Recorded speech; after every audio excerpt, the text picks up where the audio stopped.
Well, good morning, everyone. I'm Arthur Guilford, Regional Chancellor of this institution, and it's my pleasure to welcome you here today and to introduce Congressman Vern Buchanan to you. Just before I do that, I want to let you know that we're very proud of what the University of South Florida is doing for its veterans. Very, very proud indeed. And we even have our own coordinator here on our campus to handle veterans affairs and to make sure that we're doing the best for our returning veterans. So we're very, very proud of that. We're also undergoing a lot of changes on our campus.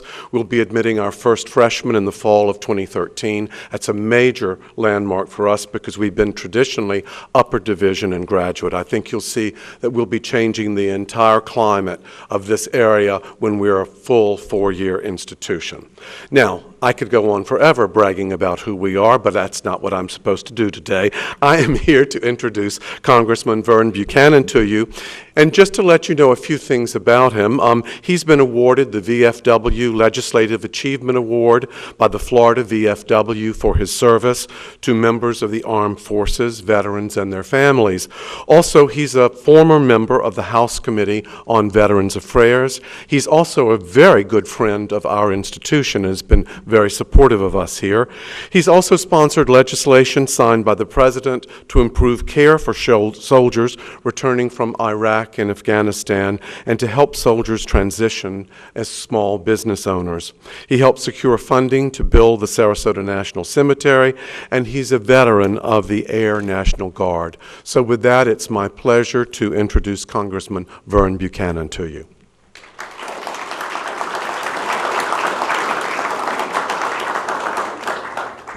Thank you, Dr. Guilford. I appreciate your leadership, and I was telling someone earlier today, when I was chairman of the chamber here in Sarasota, where this was a campus that was stagnant for about 20 years, and so the USF has really stepped up in the last 5 or 6 years, and we're very excited about your leadership and what your team is bringing to the community. I've got a great opportunity today. Jeff Miller, Chairman Jeff Miller, Congressman from Pensacola, I served with him for 3 or 4 years in terms of VA. He's always been very, very passionate about that. But I wanted him to come down and see our community and talk to our veterans. We had an opportunity. We just got back from our national cemetery. Believe it or not, there's over 5,000 burials there already. We're online basically in the next couple of months to complete phase 1 of the project. And we're also talking about the National Pavilion that's going to be put in there, which is actually the size of, what they say, you can take a 47-story building or a 43-story building, lay it over on the side. That's how big the enclosed pavilion will be. So it's like a football stadium and a half, in a sense, that way. So it'll be about, so we were looking at that space today, but it's going to be incredible, be the first of its kind, and we're hoping to roll that out as a result of the generosity of the Patterson Foundation. So not only do we have a world-class facility, but we're also going to have one of a kind, which we hope it gets duplicated across the country. So we had a good tour, make sure that, the budget, we're on budget and on time. So we felt very good about where that project's at, and it's moving along. They've got good leadership out there as well. But the reason for our meeting today, I tell people as a blue-collar kid, I'm humbled to be a congressman, but at the end of the day, I'm a representative. I represent over 90,000 veterans and their families in this community, and that's why it's so important for me to have our chairman here. Not only is he chairman of the VA, but he's also very active and a senior member on the Armed Force Committee. He's also very active and a member of the Intel Committee. So anybody that's got any sense of what's going on in the military complex, and especially in terms of veterans. But my goal today was to have him hear from you, get your comments and your thoughts. Let's give the chairman, Jeff Miller, a big round of applause.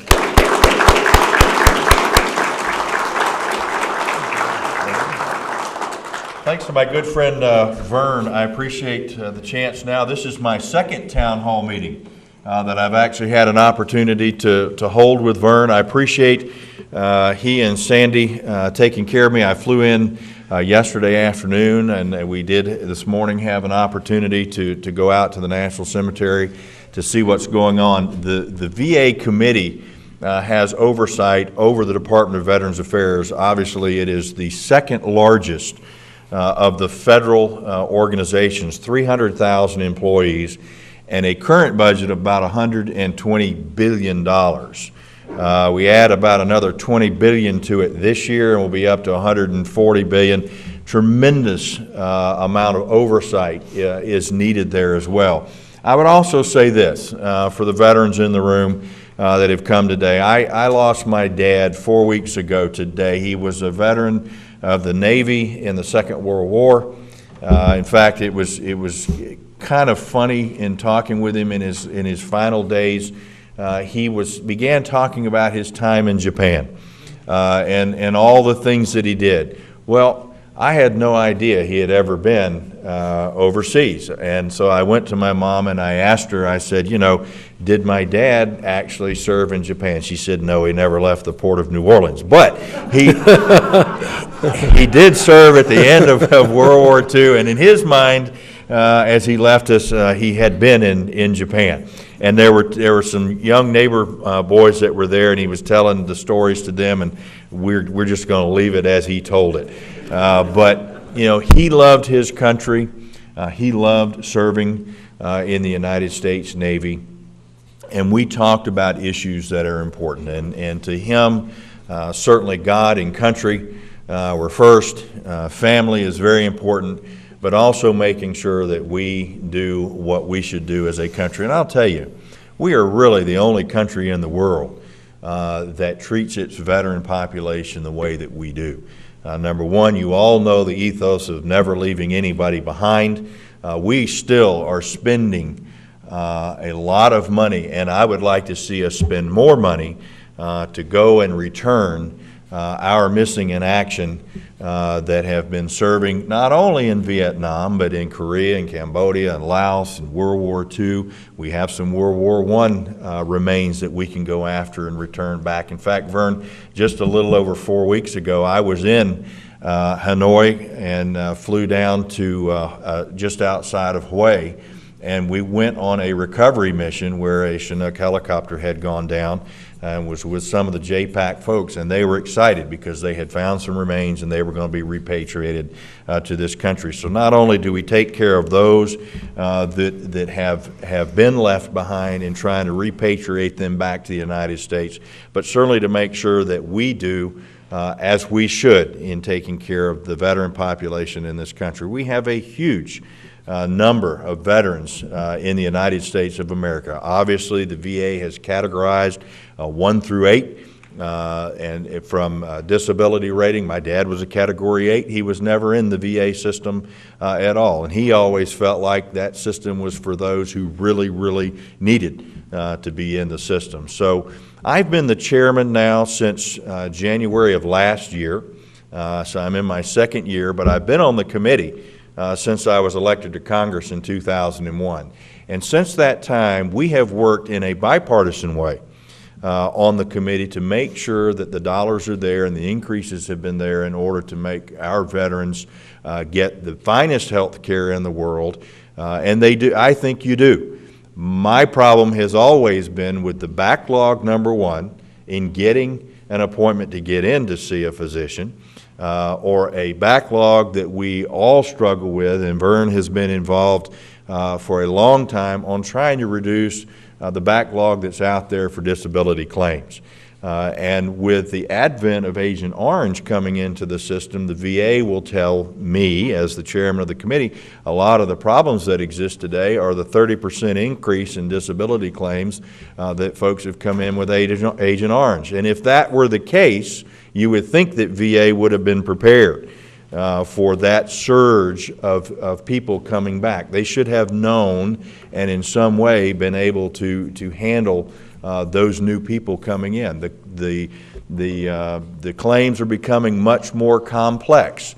World War II veterans would cite 1 or 2 specific disabilities. Obviously, we're looking at claims today that have 9, 10, or 11 claims, and so it's taking longer to go through the process.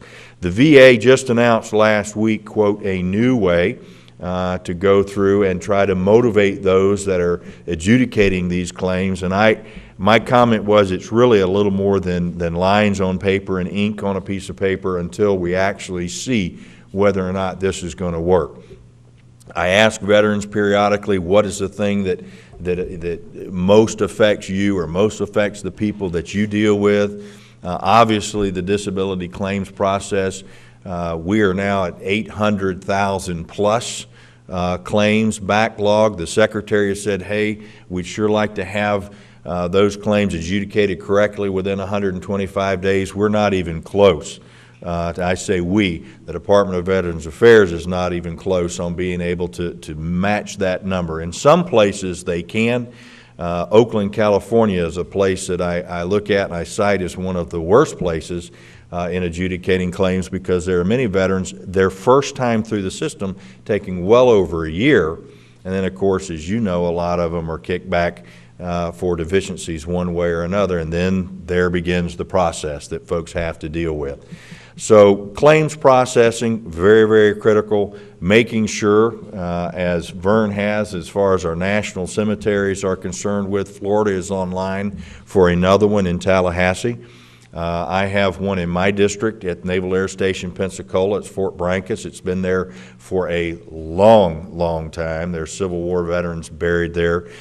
So it's been around for a tremendous amount of time, but making sure that it's within a close proximity to families wherever they may happen to settle. Certainly this part of not only Florida, but the country, a tremendous amount of retirees. And then we also know that there are a lot of widows or widowers that are deciding to relocate down there after they've lost their spouse, and they want to disinter and reinter their spouse at a national cemetery close by.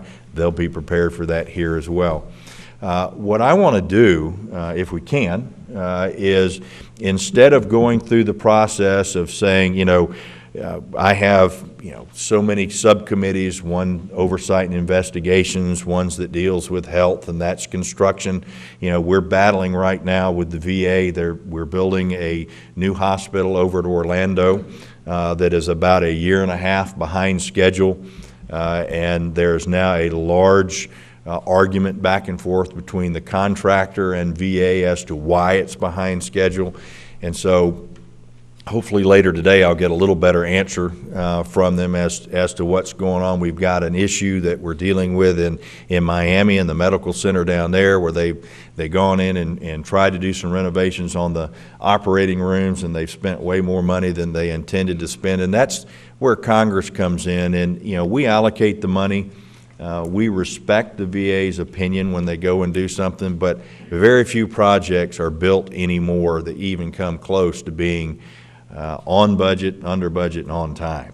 And trying to make sure that they are able to use the taxpayer money, of which we all are, wisely, and that it's used in the proper way. But I'd like to just see what kind of questions and comments that folks, Vern, may have that we may be able to talk. We've talked to some folks already as we were walking in about issues that are important to them. And what's important to you here is important to a person in Kalamazoo, is important to somebody in Portland, because you all are facing some of the same issues. And of course, you care about the veteran in another state just like that veteran cares about you as well. And so I'd like to hear a little bit more about what may be on the minds of your veterans, Verns, and allow them to open up and talk about what's important. That was our goal, is to have the chairman here to hear in terms of you as veterans, your thoughts as well as comments. And then we'll be around after if it's something more personal, or I see Joni, who heads up our veterans issues here for my congressional district in Sarasota. So, but let's open it up, and Danny's got a mic, so he'll pass it around if you got a question or a comment. Danny, why don't you move the mic around for the chairman or myself? My name is Frank Hetty, and I thank Congressman Buchanan for coming here today, and Congressman Miller. And I also want to thank the Sarasota County Veterans Association for helping veterans. Lee Kitchen does a great job. I just want to, my question today is, I'm applied for a veterans home loan, and the biggest problem I think a lot of us veterans have is I live in the Meadows, and I put an offer on a villa there, and the VA only has certain designated areas to get a home loan on a villa or a condominium. And I don't know what the issue is, but I applied on a detached villa, and the VA won't approve a villa based on their criteria. And I just wonder why is that you can get a single-family home, but you can't get a villa or a condominium on it? That's my question. Well, I know the government has a program where they support veterans and they actually have guarantees, but I'll let the chairman, he's probably got a Well, better handle on and that. my comment is specifically to you. I can't answer the detached villa, and I'm a real estate broker by trade. It makes sense to me that, you know, it's a single family home. And what I'd like to do is to get some information from you, or Vern's folks can get it from you, and let's look, if you haven't asked. The only, you know, a lot of the caps are on, obviously, the value of the home or whatever the home appraises for, but the type of home, as far as a detached villa, I don't think it's because it's geographically where it is. It must be specifically. Consider a condominium, and they have certain criteria, they have certain places that they have on the list, but I think the places that are on the list isn't really where I want to be. So it's not fair that I live in a good neighborhood, but you have to get something that's approved through their system. Well, and what's interesting is it's illegal to steer people anyway to one community or to the other. And so it's interesting that you would say that VA would steer you away from one community to another. That's something that probably the Oversight and Investigative Committee needs to look at, so I'll be glad to look at it. Well, Frank, why don't you get with me and Joni, and I'll get with the chairman. We'll be back in town in Washington tomorrow, so I'll sit down and talk with his staff, and we'll figure that out and see if we can't make something work. But thanks for your comment. Yes, yes, Good sir. morning, Congressman. My name is Andy Huffman. I'm the County Veteran Service Officer for Manatee County, and I'm a former VA employee prior to my current position. The question that I have is that, you know, while I was employed by the VA, my problem was the workload. It's so overwhelming. It's not complex, in my opinion, but the number of claims is just astronomical. I try to explain that to the veterans that have claims pending, and I know they don't understand it. I couldn't fathom it either till I started the position. But my question is that, you know, and I believe the process is not that hard from A to Z. Why are we not hiring more VA employees? At least maybe a short time period, 3-year window, something to get caught up on this backload.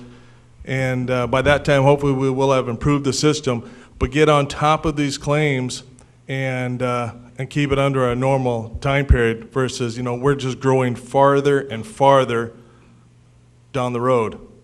Let me ask you, if I can, a question real quick before you sit down. What did you see in regards to the workload, a continuing increase, more complexity? What do you attribute? You know, obviously, we've thrown millions of dollars and bodies at the backlog system. It doesn't appear that just bodies alone is going to solve it. So I'd like to know from your personal perspective on the inside. Okay, sir, I'll tell you where I believe that the snafu is here. Is the problem is that it's at the NOD level. You know, you have it's like, you know, it's a triangle pyramid is how the system works. You have your RVSRs who process the claims, you know, those people, and then we'll say 50% gets granted. Well, the next 50% that didn't get granted, 30, maybe 40% of them are encouraged. They're encouraged to file a notice of disagreement. But then, sir, you may go from, you know, I'm going to talk about St. Pete, and don't quote me in these numbers, but they're pretty close. I'll be there later this afternoon, so I'll be sure to quote you. All right. Well, you'll go from maybe a 200 VSRs who are processing the claim to approximately 10 to 15 personnel that are processing the notice of disagreements. You know, we were told just at our last conference here not too long ago, we have an 18-month notice of disagreement process, and that's the first appeal in the process, what veterans have to do.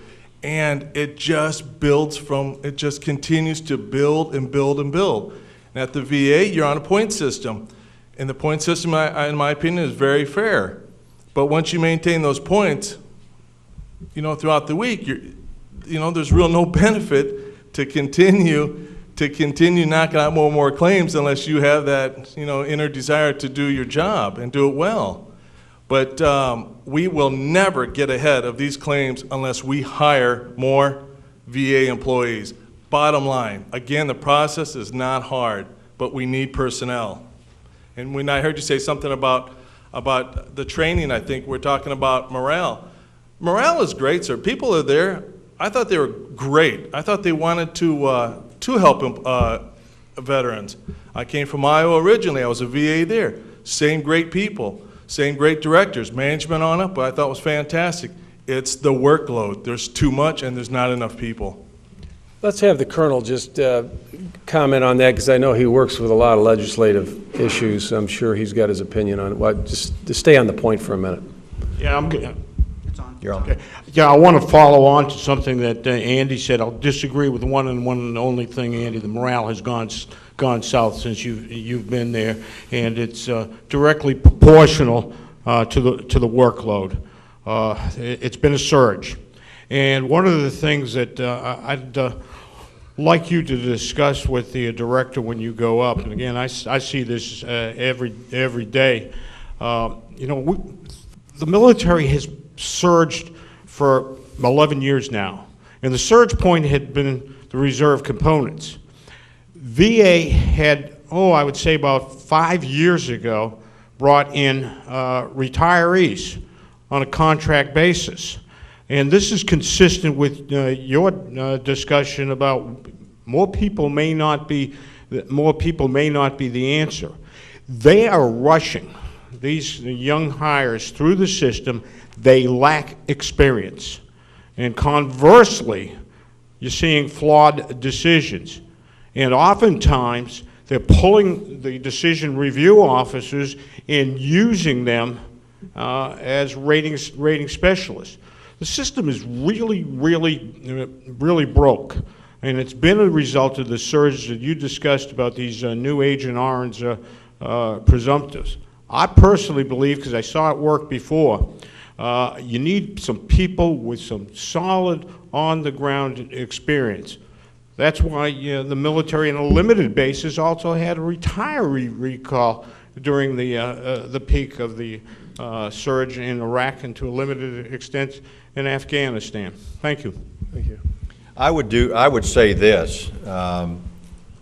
We're willing, as a committee, to look at any opportunity that will fix the problem. What you hear usually is the universal solution is once it all becomes universally electronic, from the time a person is inducted until the time they separate, it's going to be a whole lot easier. I have battled with VA in my own district office for the ability to have, for my caseworkers who have all the HIPAA requirement forms that need to be signed so that people can go in and look at their files, and VA will not allow us to track our own veterans who have come to us. Now, I know there are folks that do the work like you all the time, but I've got a guy, and all 435 of us have people in our office that need to have the ability that, hey, if my guy's file or lady's file is number 12 down here, why should that person have to wait till it bubbles up to the top to find out they're missing 4 or 5 things out of their claim when my person can go in and maybe help find it beforehand? We're looking for any avenue and opportunity that we can. You think it's more bodies, and it may very well be, as Lee said, more bodies that are trained individuals that understand what's going on. Let me just add something to the Colonel, and I think you know this, Jeff. Every time we get a new secretary of the VA, and I've gone through probably 1 or 2 of them, as part being on the committee, is that they list their top priorities. This is always one of the top issues in terms of the backlog. And we just got to find a better way of dealing with it. They all talk about they want to make it and reduce the list and the waiting time and everything else. There's got to be a better way. Well, this is than what we're doing. exponentially. I mean, if you look at a sliding scale, it's not really sliding. I mean, it is almost skyrocketing up on the number of claims backlogs that are out there. I will tell you, Secretary Shinseki, one of the things that he did put on as his most important issue was to get the homeless situation among our veteran population under control. He actually has been able to make a difference with the homeless veteran population, obviously with HUD-VASH vouchers so that veterans are able to go into centers or homes where they're able to have a roof over their head so they can at least go out and start the process of looking for a job and becoming employed. You know, one of the things that we're dealing with right now is veteran unemployment. From returning Iraq and Afghanistan veterans in particular. You've got young folks that came right out of high school that enlisted, that have served for whatever number of years that they have been in the service. Now they've come home and they're trying to find some place to go to work. Last year we passed in a bipartisan fashion the Vow to Hire's Heroes Act. And basically what that does is it gives retraining dollars for folks to go in and be able, then this is for the 35 to 60-year-old, to be able to go in predominantly and utilize some of those dollars that may have already used up their Montgomery GI Bill dollars or their post 9/11 GI Bill dollars. But also to be able to get states, and I know Governor Scott is working with this as well, to be able to use your training from the war area in combat zones as necessary education to go to work as a truck driver, as a nurse, as an EMT, whatever it happens to be. And we're getting states all around the country to be able to work with us to be able to allow people to get employment, because we have the most well-trained military force probably ever, certainly in the world, and it doesn't make any sense that these young folks coming back are not able to find jobs. Fortunately, we've got large corporations. CSX just the other day announced a 5,000 veteran hiring program. I know a lot of the utility companies, they have a program called, I think it's Troops to Polls, and actually it's bringing them back and teaching them how to become linemen and hiring them. We have a huge workforce. There's jobs out there. It's just trying to make that connection of the person looking for the job and the job itself. And I'll just add that, as most of us know, unemployment in the country is about 8%. Veterans coming back from Iraq and Afghanistan are 50% higher. They're at 12%.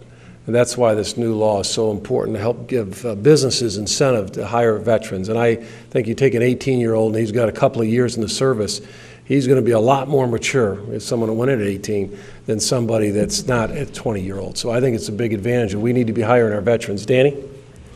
Hi, I'm Linda Gold. I just wanted to add one more thing, and it has to do with transition also.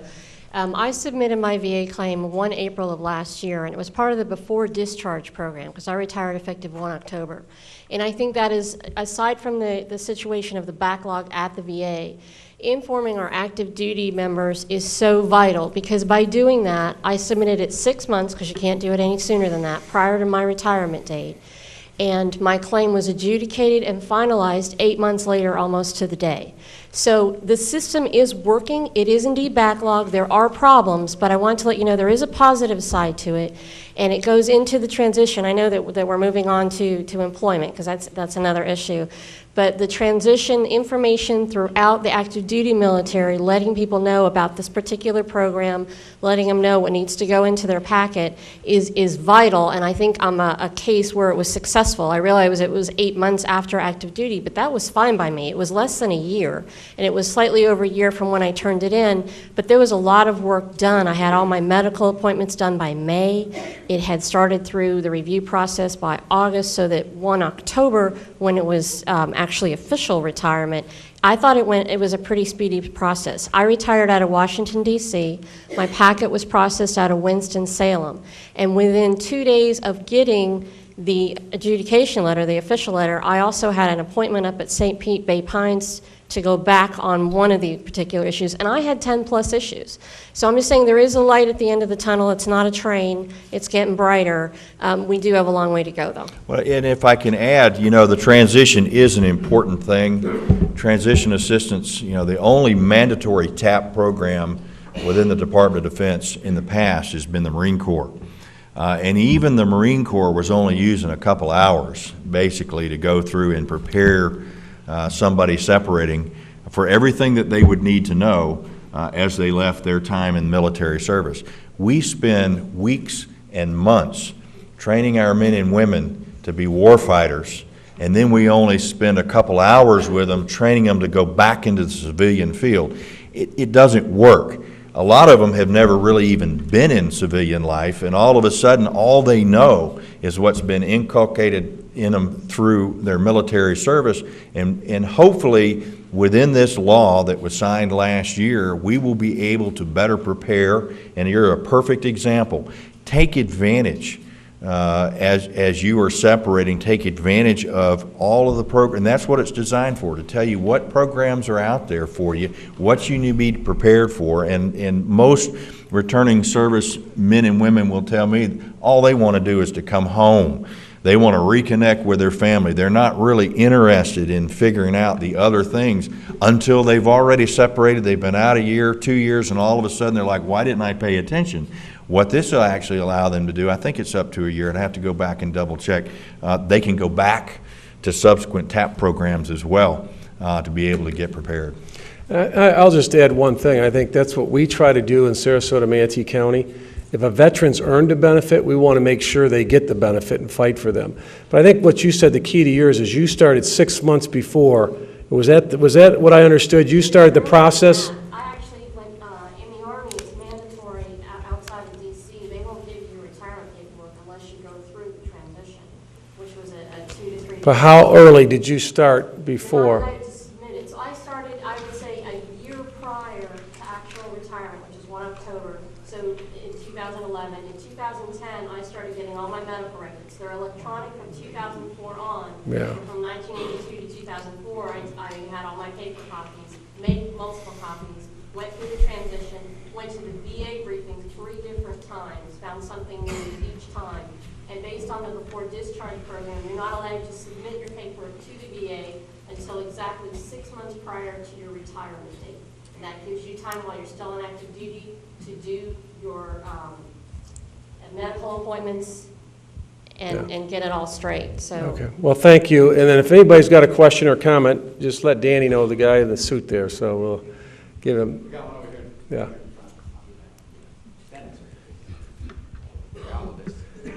Bill Iredale speaking. I have a question or a comment to you on the VA. The future claims, a lot of this is a overweight of some of the veterans, and Monsanto Chemical being in charge of our FDA and their influence on the farm bills and all. The food we're getting, these GMOs, genetically modified organisms, are going to cause a lot of extra problems for our veterans in the future. And if you get the doctors to start asking questions on this field, you're going to find a lot of your claims are going to go down. You're going to have the workload reduced in the VA for claims. I can understand combat claims, but a lot of these are just diet claims, nutrition claims. Health-related claims. Health-related.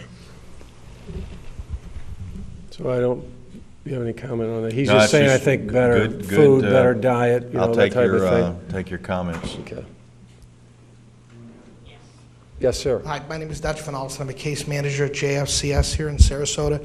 Just to follow up on the claims process, I understand there's an expedited process for those who are homeless to get their claim looked at quicker. Can you just briefly explain to me how that works?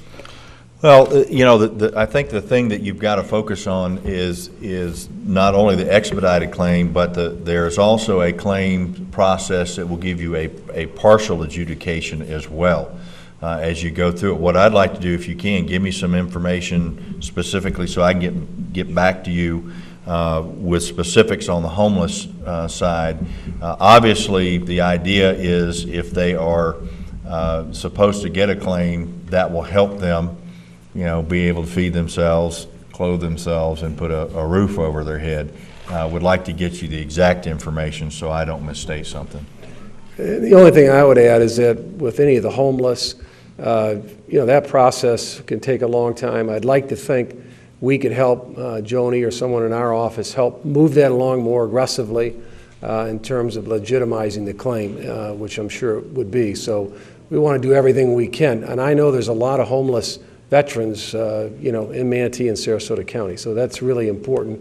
So anything we can do, we want to make sure we push that along. Normally what happens, we let someone go through the process, and then we get involved when they're not getting done or it's taking longer than they think, then we'll try to open a case and try to help them. But with the homeless veterans, I'd like to think we want to get together, help earlier in the process and do everything we can to make sure it's getting the proper attention. Well, and I would also say this, you know, as veterans are going through the process, you all know you're a pretty hardy bunch of folks, and you're going to try to hang in there and deal with the process as long as you can, all by yourself. You may use a county veteran service officer, you may use a veteran service organization and one of their VSOs, but don't hesitate to contact a member of Congress to make an inquiry on your behalf. It shouldn't take a contact from a member of Congress. Everything should move along at a pace that is acceptable to the majority of veterans that are in the system. But sometimes, I've had, and my district basically goes from Pensacola to Destin. I've actually had my veteran coordinator come down to the regional office in St. Petersburg unannounced and walk in the door with certain case files in his hand and go in to find out exactly what the status, and they're pretty quick to respond. They don't like it, but they'll do it. And so, you know, for those that deal with the veteran issues in Vern's office, that's what they're there for. And until they know there's an issue out there, they don't particularly know what the issue is that they need to deal with. Danny? John Magruder, and I told Danny at the beginning that I was going to cause a little controversy, and I apologize for that. I've got a very long preamble, but I won't share that with you in the interest of time. My concern is very different, and I want to say, first of all, I 100% appreciate all the support that we give to our disabled veterans, to those that have died, made the ultimate sacrifice, and those that come back and are homeless. But my concern is very different, and that has to do with our debt and the benefits that we provide the veterans. I am a veteran. I draw a salary every month. I was able to retire early because of my military retirement. I also have a civil service retirement and Social Security. But in my view, I look at the local issues. We look at our cities that are going bankrupt. Sarasota has issues now with pension plans for their police, firefighters, city employees. To me, it's just a microcosm of exactly what's going to happen on the national level. So my concern and statement to you, and I'd appreciate your comments, when will we start looking at reducing pensions and benefits for the military as well, and also civil servants? Again, I draw both of those retirements now, but I don't think the country can continue to afford it. We are living much longer than we thought we would when these actuarial tables were built up. And it just seems to me like the logical thing to do to help our country and the nation and the debt that we have now. Thank you.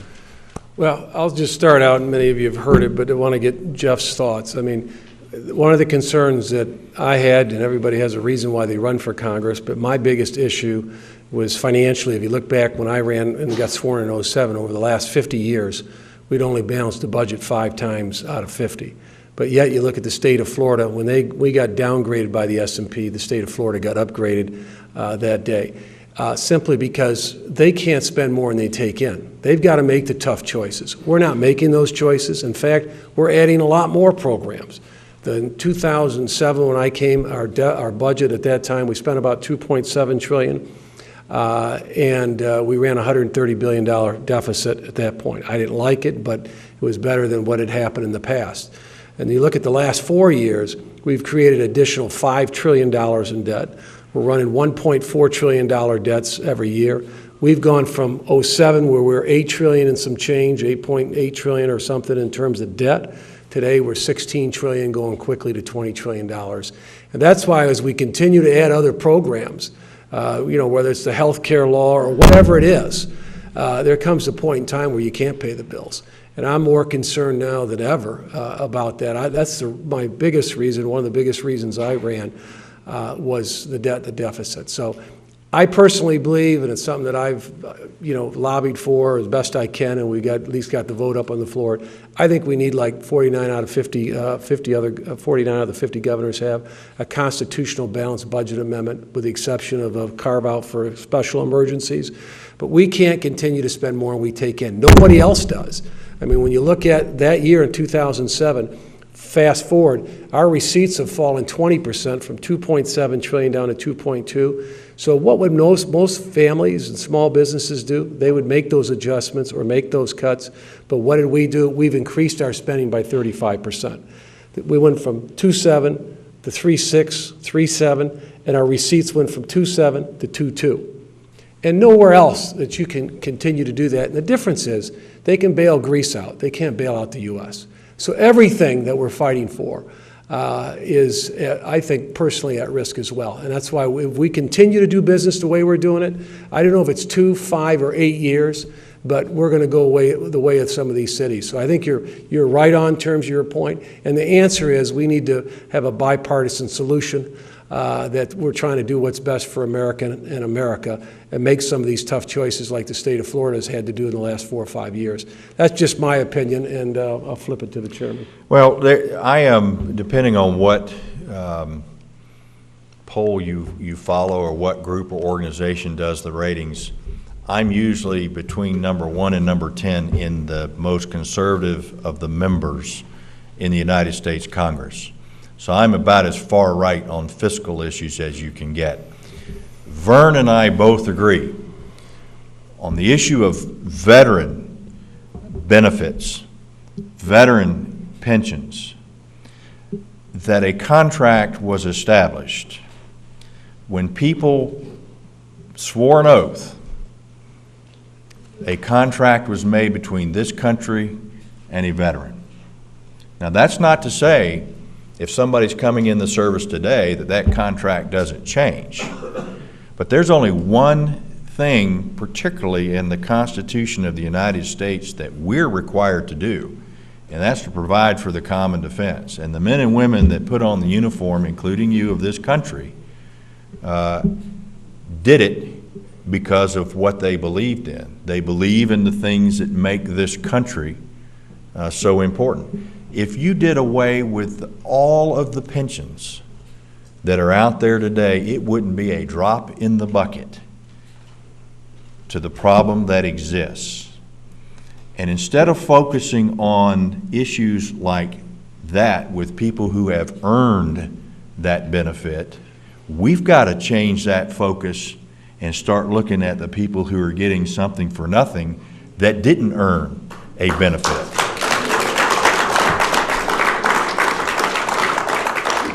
And let me just add, I think I would just make the point that Jeff made. When you look at the commitments that we've made in terms of Social Security, Medicare, benefits to veterans, those have been commitments that have been in place for a long time. People have worked and earned those benefits, and that's what he's mentioning. But the scary part today is we're adding a lot more programs and entitlements that we can't afford. So you take care of your commitments that you've got. You don't keep adding more and more commitments that we can't afford. Because when you do that, you put everybody at risk. And that's why it matters so much in terms of what's going to happen in November or in the foreseeable future. You've got to get people that are going to get our financial house back in order where it makes some sense. If you took and go ahead, if you took the entire defense budget and just cut it to zero, it would not close the gap on the deficit that exists today in this country. It may make up 30% of the deficit and take all of the defense spending out, which is actually figured over a 10-year period when you look at the number. Most people don't have a grasp of how big the problem is that exists out there today. I mean, there is a ticking time bomb in the United States with our fiscal situation that our children and our grandchildren will never be able to pay the debt that we are putting on their shoulders and their backs today. And that's an unfortunate thing that we should even be having a discussion that deals with looking at earned benefits of individuals. I mean, George Washington said it best, and by the way we take care of our veterans is the way other nations will look at the United States of America. Yes, sir.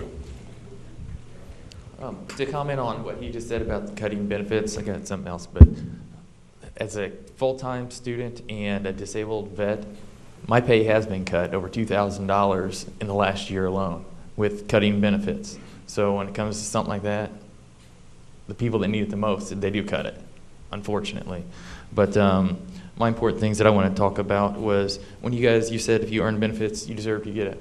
The problem I'm having, and I think a lot of other people have, is the people that are running those programs don't exactly know what the definition that you guys put out or whoever put out the definitions. You go to the DMV or the tax collector. If there's a program that we qualify for, there's not one person in that branch. I'll spend hours, I mean literally almost a day, just to try to research the stuff myself and with somebody there, because they don't know what the answer is. So if I can help somebody else too, I do that. But they don't know, let's say for example, it says 30% permanent and total disability or total disability. They can't define that to me what that means, so they don't know if I qualify for it. So therefore, that program, nobody qualifies for it. Does that make sense? Am I making sense on that, or? I would say that the two that you mentioned, one, DMV is a state issue, and we talk about the tax collector. Obviously, that's on a local level. What we need to do is to look specifically at the issues that you may be dealing with, and you're right. I mean, when you talk about what gets passed at the federal level, then you've got the state level that passes certain things, and then you've got county and city issues that are the same, and they don't always match up to each other, and it's unfortunate that there's that disparity, and you shouldn't have to go around in circles in order to solve an issue that pertains to you, because obviously if it pertains to you, it pertains to a lot of other folks in this room as well, particularly young folks today that have never had to deal with the bureaucracy of government. And it's unfortunate that government, the only thing that it's good about doing in many instances is growing.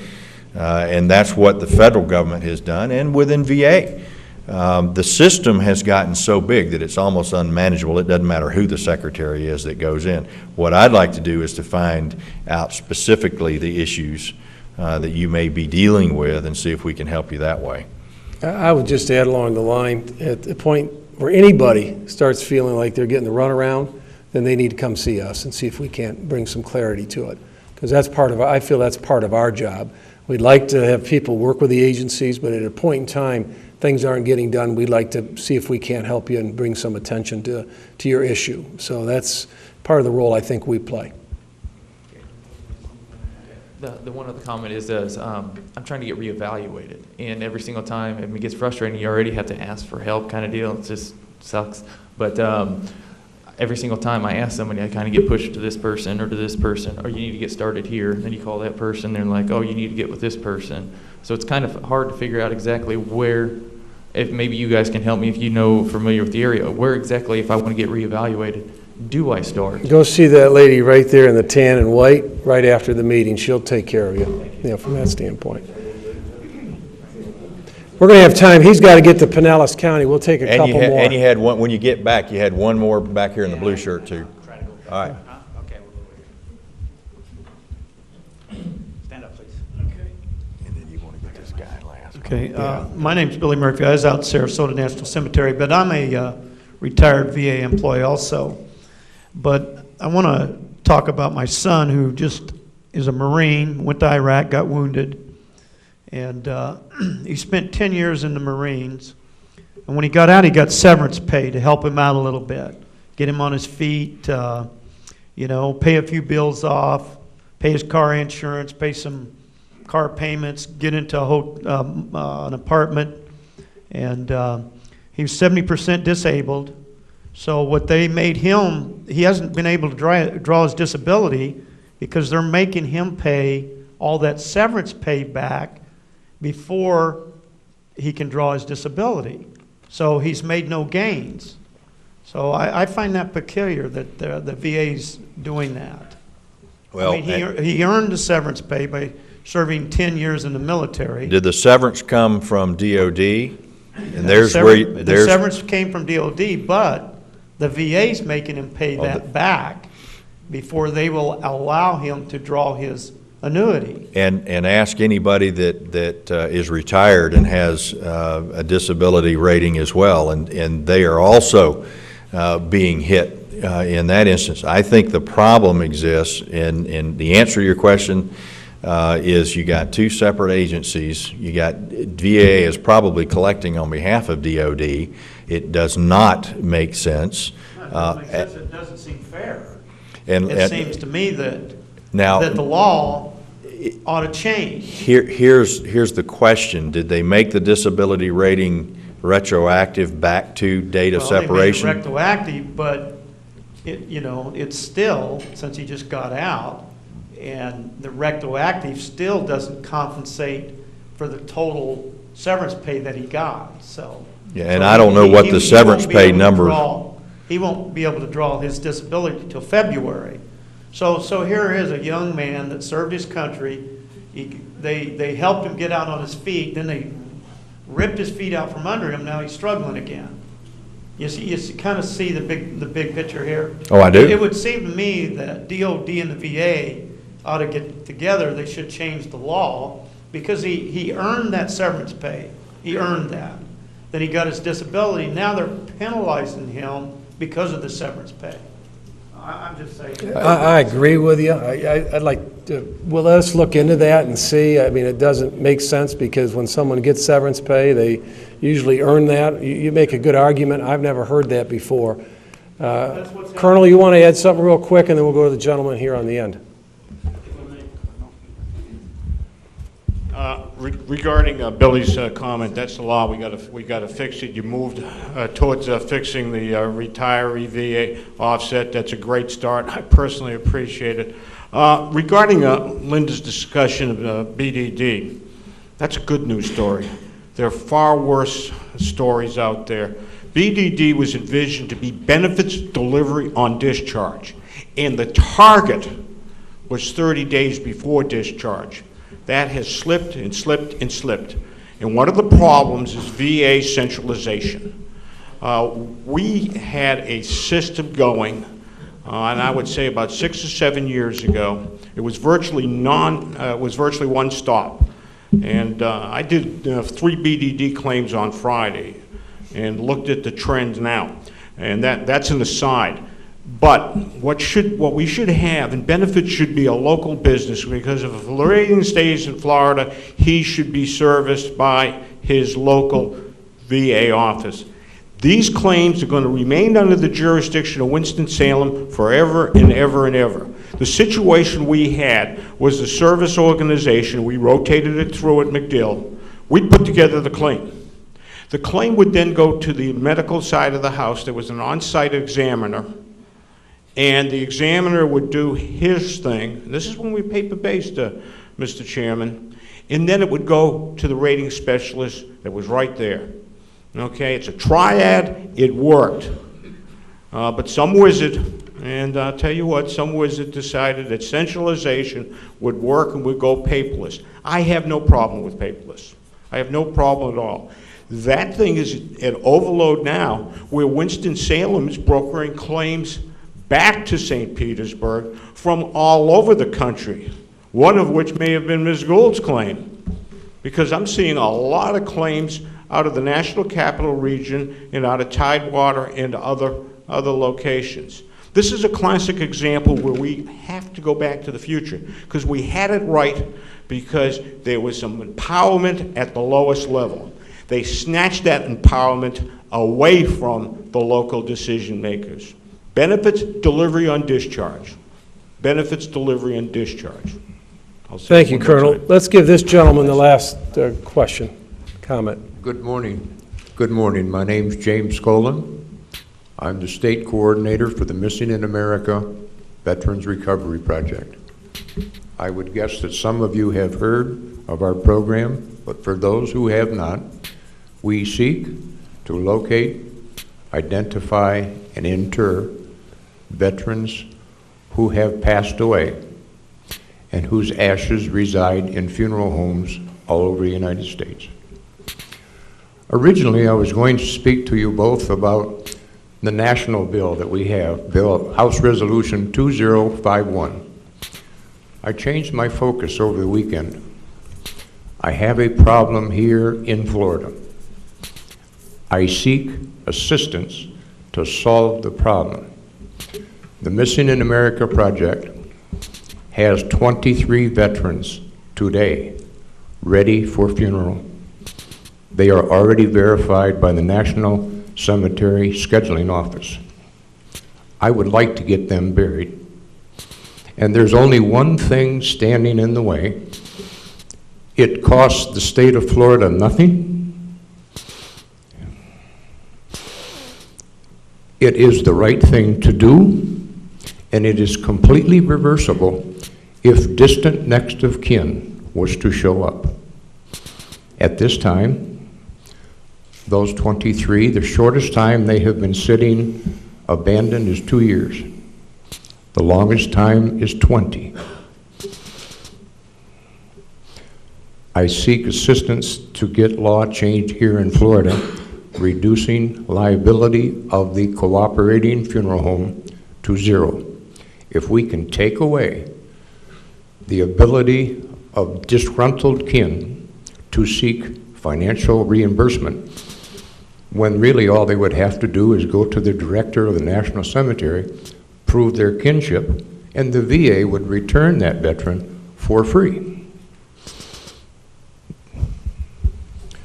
Well, let us take a look at that. I want to mention something along that line, and I don't want to put Joni in the spot, but many of you probably don't know how many families or how many veterans that get buried probably every week where they have no family. How many families, how many veterans a week at the National Cemetery, Joni, do we help work with? About one a week for the Friends of the VA Cemetery. So we have... Sometimes we have doubles, like last week we had a double. Yeah, where they absolutely have no family, nobody to represent them. We go down to our office and represent those veterans that served our country. But let us work with you. Did you have any additional comment on that? I was going to say that is one of the finest projects that has been designed, and it didn't get designed by your government.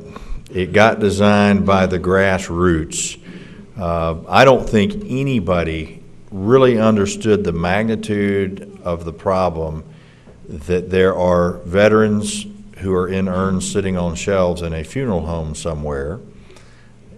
We have a bill that we just passed out of our committee in Washington, and part of it is due in fact to what happened at Bushnell with the individual that had been missing for 2 years, and they found his remains. They were identified, and the cemetery folks assumed they were cremated remains, put him in the cremains area, and it wasn't. It was bones. They fixed that, but we are doing at the federal level what I think will resolve your problem. Now, you're talking about a tort claim where, and I'm 100% in support. If we can waive liability for a good Samaritan for helping somebody on the side of the road who's had an accident, we sure as heck can waive liability.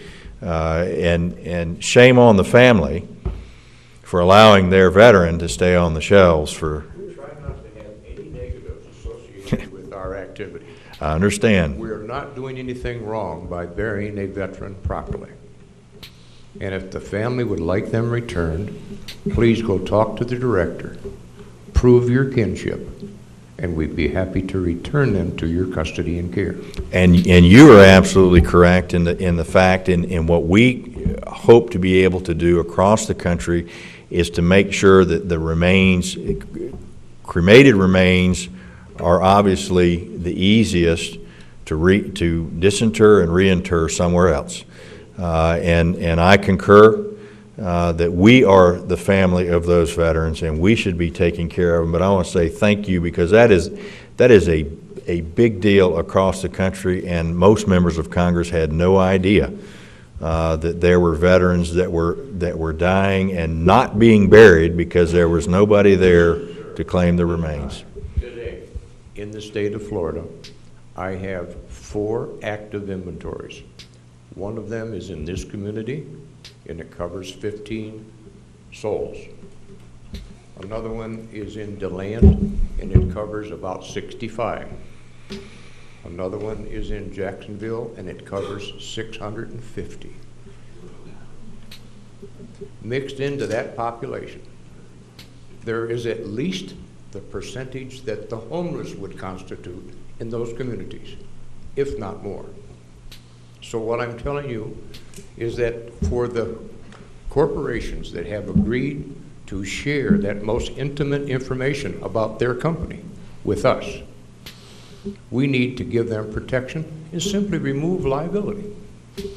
And I would hope to leave today with someone who's willing to work with my national staff and get that law written and put it through the Florida legislature. You have my commitment at the federal level, and we'll work to get somebody at the state level to work the process too, because again, this is not an issue that we should have any partisanship over. It's an issue that needs to be done. Yeah. Thank you, sir. Thank you, Chair. Let me just say in closing, I want to thank all of our veterans for what you've done for our country. I appreciate you being here, and know that we're here for you. Joni, in our office, we have one in Bradenton as well as in Sarasota. Our job is to work with you. And I just want to also just say that I'm so excited about the chairman of the VA. He cares about veterans in a very real way, in a very big way. We've talked about it numerous times over the last 4 years.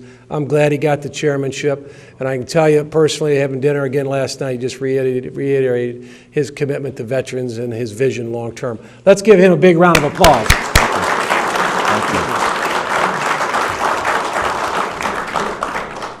Thanks for coming.